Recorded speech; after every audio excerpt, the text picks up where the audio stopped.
छाप के चल माटी एक ढकनी ढोरी पछाप के चल माटी एक ढकनी।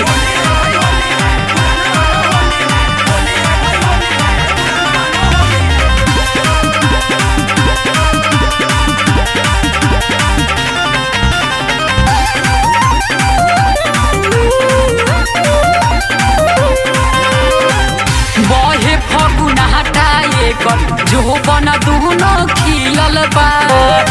लहंगा से चुए लागे ऊपर से उछिलल बा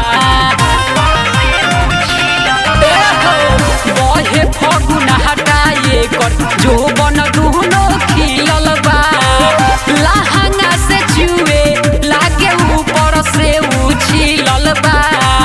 टोले टोले घूमे लागे भइल बिया चटहनी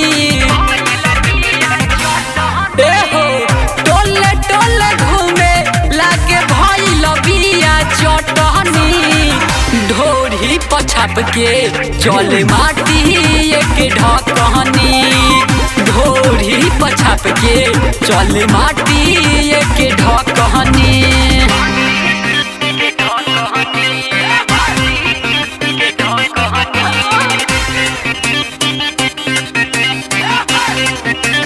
म्यूजिक बाय सुनी बाबू।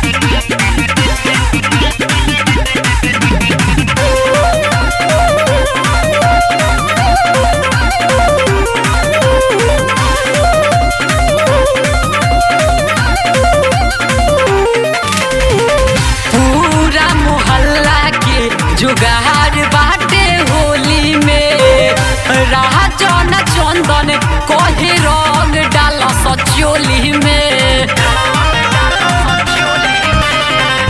पूरा मोहल्ला के जुगार बाटे होली में राजन चंदन कहे रंग डाल सचोली में अंकित सोनू के संगे करत बिया खटनी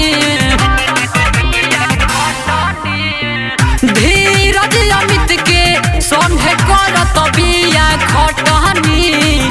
ढोरिए पछाप के चल माटी एक ढकनी ढोरी पछाप के चल माटी एक ढकनी। होलिया में ढेर छाव करे मन रखनी ढोरिए पछाप के चल माटी एक ढकनी ढोरी पछाप के चल माटी